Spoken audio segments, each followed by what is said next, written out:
Freedom news में आपका इस्तकबाल है। मैं अब्दुल अजीज़ लोकापल्ली। आइए आज दुनिया भर में हिंदू और मुसलमान को लेकर जो मसाइल खड़े हो रहे हैं, हम उसके हवाले से हमारे साथ आज मौजूद हैं इम्तियाज़ पंचमालदार। उनसे हम बात करते हैं, देखेंगे आज की हालात पर वो क्या रोशनी डालना चाहते हैं। मैं ये कहना चाहूँगा कि इसके बाद अभी शायद तीसरी इंटरव्यू है आपके चैनल में, तो इसके बाद मैं कोशिश करूँगा कि कभी चैनल में आके इंटरव्यू ना दो, क्योंकि ऐसे होता है। इससे पहले जब मीडिया नहीं थी, सोशल मीडिया इतना एक्टिव नहीं था, तो NDTV 24/7 उसमें भी जब कोर्ट ब्लास्ट हुआ था, जैसे कि मदारिस पर इल्ज़ामात लगाए जा रहे थे, तो काफ़ी इंटरव्यूज हम लोग दे चुके हैं। तो लोगों को ये नहीं लगना चाहिए कि हम लोग सिर्फ मीडिया या नाम के लिए करते हैं। और कल की जो बात हुई, आपके चैनल ने कवर किया था कि एक यहाँ पर जो आपके चैनल में आई है न्यूज़, तो हिंदू मुस्लिम एकता के बारे में वो न्यूज़ आपके इस फ्रीडम चैनल में आई है। उसके बाद 8:30 तक हम लोग यहाँ पर थे। उसके बाद 9:30 के बाद फ़ोन आने लगे कि कुछ हुआ है इंडी पंप में। ये अफसोस की बात है। तो सबसे पहले हमारे लोगों को ये समझना चाहिए कि ये सारे जो हैं इलेक्शन के हथकंडे हैं। तो अवाम को ये बात समझनी चाहिए। देखिए, डिपार्टमेंट को हम लोग ख़रीब करना चाहिए। आज मैं गया, पुलिस कमिश्नर साहब को फ़ोन किया था, तो उन्होंने मुझे कहा कि ओल्ड डब्ल्यू पुलिस स्टेशन को अकेले आओ। तो मैं गया। मेरे एक साथी ने एक मुझे न्यूज़ भेजी है दिग्विजय न्यूज़ की, उनका नाम नहीं लूँगा क्योंकि वो नाराज़ होंगे शायद।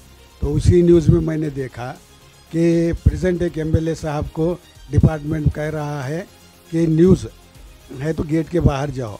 फिर उसमें मैं जब इंटर हुआ तो मुझे दिखाया गया कि पुलिस वालों ने हाथ पकड़ के मुझे खड़ने नहीं हो रहा था, अंदर लिए। तो पुलिस वालों से दुश्मनी नहीं करनी चाहिए। और जैसा ये कल का मामला हुआ, जहाँ तक मेरी जानकारी है, ये कोई व्हाट्सएप स्टेटस का मामला है। अब जिसने भी किया वो बेवकूफ़ है, नालायक है। तो हम लोगों को इतना परेशान होने की ज़रूरत नहीं है, क्योंकि किसी की माँ ने ऐसा लाल नहीं जना जो सऊदी की गवर्नमेंट में बगैर ईमान के जा सके। तो हम लोगों को उलझने की ज़रूरत नहीं है। ये एक व्हाट्सएप स्टेटस ऐसा है कि उसे अगर स्टेटस को फाइंड आउट करना है तो उसे हमें कांटेक्ट में लेना पड़ेगा, कांटेक्ट में सेव करके तब देखना पड़ेगा। तो जो भी मामला हुआ, सही हुआ गलत हुआ, तो उसे पुलिस डिपार्टमेंट के पास ले के गए। मैं जहाँ तक जानता हूँ उसे पकड़ के ले जाके हैंड ओवर किए। तो अगर उसे कुछ करना ही था तो फिर डिपार्टमेंट को ले जाके हैंड ओवर क्यों किए? अगर किए हैं तो पुलिस वालों ने FIR दर्ज की, तो बावजूद उसके लोग क्यों जमा हुए? वजह ये आती है कि देखो, अवाम को इसमें उलझाया जा रहा है, बहकाया जा रहा है। इसमें उनकी तो मंशा ये थी कि हम लोगों को उलझाएं, और हम लोग उलझ गए। अफसोस की बात है, आज हम पढ़ा लिखे लोग तबका है, समझ नहीं पा रहे हैं कि कौन हमें इस्तेमाल कर रहा है। अगर पुलिस डिपार्टमेंट के हम खिलाफ जाएंगे तो हम कुछ नहीं कर सकते। हमको पुलिस डिपार्टमेंट को साथ लेना है। पुलिस डिपार्टमेंट में काफ़ी अच्छे लोग भी मौजूद हैं, तो उनके हमें साथ लेके काम करना है। कल जो भी हुआ पुलिस डिपार्टमेंट के ख़िलाफ़ हुआ, तो वो लोग अब भड़क गए हैं, क्योंकि स्टेट गवर्नमेंट और सेंट्रल गवर्नमेंट BJP की है। जैसे कांग्रेस ने 60 साल हुकूमत की। मैं समझता हूँ कि और आइंदा 20 साल अगर अल्लाह ना करे BJP की हुकूमत आई, तो फिर हम लोग कहाँ जाएंगे? कौन हमें सेव करेगा?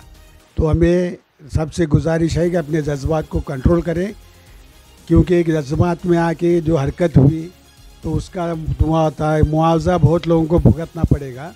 क्योंकि सिर्फ नारे मारने से, जज्बात आने से कुछ नहीं होता। अगर उतना ही जज्बा था तो फिर खड़े क्यों नहीं हुए? लाठीचार्ज हुई तो भागे क्यों?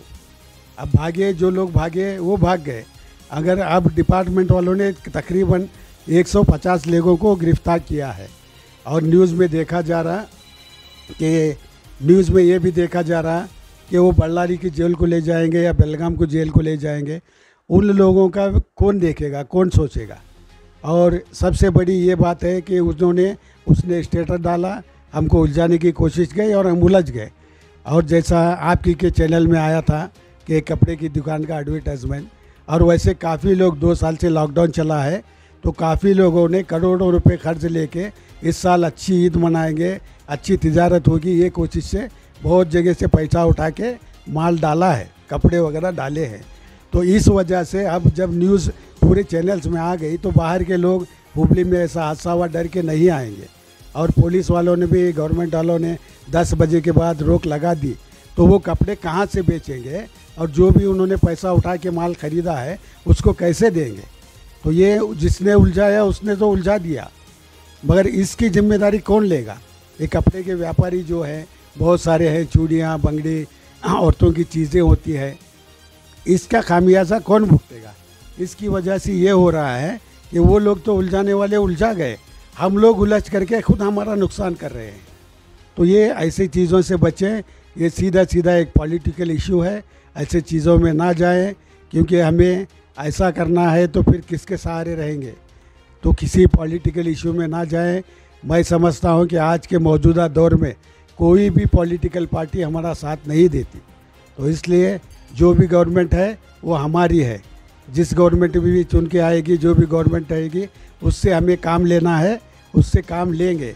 और एक दरख्वास्त करूँगा कि पुलिस वालों से कभी ना उलझे, क्योंकि पुलिस वाले, मैं मानता हूँ कि सारे अच्छे नहीं होते, पर कुछ अच्छे भी डिपार्टमेंट वाले होते हैं, ऑफिसर होते हैं जो हमें मदद करते हैं, खुल के ना सही छुप के तो कर सकते हैं।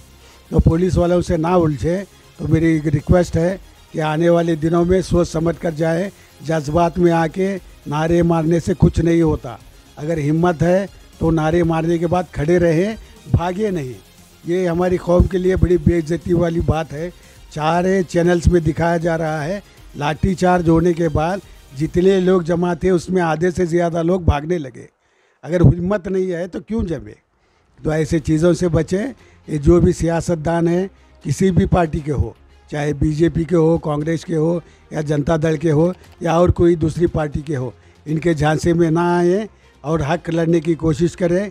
और हमारा हक है, हम वोट देते हैं, हम लोग टैक्स भरते हैं, इन सब पैसों से, हमारे पैसों से गवर्नमेंट चलती है। तो गवर्नमेंट से काम ले और डिपार्टमेंट से कभी ना उलझे, क्योंकि डिपार्टमेंट से उलझेंगे तो ये मामला मुश्किल में जाएगा। इसलिए ये चीज़ों को ख्याल रखें, ख़ासकर नौजवान जज्बात में आके ना करें। और इसके बाद आज जब मैं commissioner of old Hubli police station गया कमिश्नर साहब से मिलने के लिए, तो वहाँ मैंने देखा कुछ डिस्कस कर रहा था, तो उसके बाद कौम के बहुत रहबरान आए, तो वहाँ से मैं उठ गया, क्योंकि मुझसे ज़्यादा तजुर्बेकार है और जानने वाले हैं। 2-4 कौम के लीडरान आए थे, तो मैं फिर वहाँ से निकला, बोला कि ये मुझसे बेहतर हैंडल कर सकते हैं, फिर मैं निकल आया। तो मैं एक बात ये कहना चाहूँगा, पुलिस डिपार्टमेंट वालों से ये रिक्वेस्ट करूँगा कि जो भी उसके गुनहगार हैं उनको पकड़िए। जैसा 125 लोगों को आपने गिरफ़्तार किया, मुझे मालूम है जब तक सही मुजरिम सामने नहीं आता डिपार्टमेंट वाले रुकेंगे नहीं। अगर हम लोग सभी मुजरिमों को सामने पेश करेंगे तो डिपार्टमेंट रुकेगा, वरना 150 से ज़्यादा 200 भी जा सकते हैं। तो डिपार्टमेंट से गुजारिश है कि इन लोगों को छोड़ दें, इन पर कोई केस ना करें। हाँ, एक दिन 2 दिन के लिए रखे हैं, तो मेरी गुजारिश है कि उन पर कोई केस ना बनाएं। हाँ, असली मुजरिमों को आप पकड़ के गिरफ़्तार करें, हमारा कोई उसमें ऑब्जेक्शन नहीं है, पर जिनको भी उठा रहे हैं उन पर कोई केस ना करें, ये मेरी दरख्वास्त है। और जो भी कौम के आज रहबरान ओल्ड हुबली पुलिस स्टेशन में कमिश्नर ऑफिस के पास, कमिश्नर साहब के पास आए थे, उनसे गुजारिश है कि आप लोग चीज़ को हैंडल करें, अच्छे से हैंडल करें, क्योंकि अगर सही मुजरिम जो भी है उसको सामने लाएंगे तो डिपार्टमेंट वाले रुकेंगे, वरना ये उनको छेड़ा गया है, उनको ऐसे ही वो छिड़ते रहेंगे। आप कोशिश करें, सच्चे दिल से करें, क्योंकि तरावी के बाद जो लोग आए हैं वो गुनहगार नहीं हैं। क्योंकि मामला सुनने के बाद हर कोई आता है, मैं भी जा सकता था, गया नहीं। तो तरावी से पहले जो लोग वहाँ थे वो लोग इसके सीधे सीधे ज़िम्मेदार हैं, क्योंकि तरावी छोड़कर रमज़ान के महीने में रहने वाला एक साजिश है। और ये ख्याल रखें कि इतने पत्थर आए कहाँ से, पत्थर मिलेंगे तो भी पत्थर आए कहाँ से, इसका ख्याल करें। और जो भी लीडरान वहाँ आज आए थे दोपहर में, उन्होंने मुझे देखा है, मैंने उनको सलाम करके वहाँ से निकला हूँ। उनसे और जो भी हमारे कौम के बड़े बड़े रहबर हैं उनसे गुजारिश है कि ये मामले को हल करें। जो सही गुनहगार हैं, आगे पीछे किसी का तरफदारी ना करते हुए इनको पहचान कराएं, डिपार्टमेंट को बोले कि ये लोग गुनहगार हैं। तो अगर आप नहीं कर सकते हैं तो ये चीज़ बोले। मेरे जैसे बहुत सारे लोग हैं जो डिपार्टमेंट को जाके ये चीज़ हैंडल कर सकते हैं। अगर आप लोग नहीं कर सकते हो तो हमसे कहे, हम लोग जाएंगे अवामी कौम की ड्राइवरों की जैसे नहीं, मगर मामूली हम एक मामूली इंसान की तरह जाएंगे और गुनहगारों का पता करके उन्हें डिपार्टमेंट को सौंपेंगे। तब जाके ये अरेस्टिंग जो गिरफ्तारी हो रही है वो रुकेगी। इसलिए और एक बात मेरी दरख्वास्त है कि नौजवान जज्बात में आके कोई गलती ना करें, क्योंकि जेल में 5 साल रह चुका हूँ। जेल में जाना रहना कितना मुश्किल है मैं जानता हूँ। इसलिए मेरी दरख्वास्त है जज्बात में ना आए। Freedom news Hubli. Contact for advertisement. Hotels, chicken shop, jewelry shop, all types of advertisement. Contact 9844 509978. Contact for advertisement. Increase your business.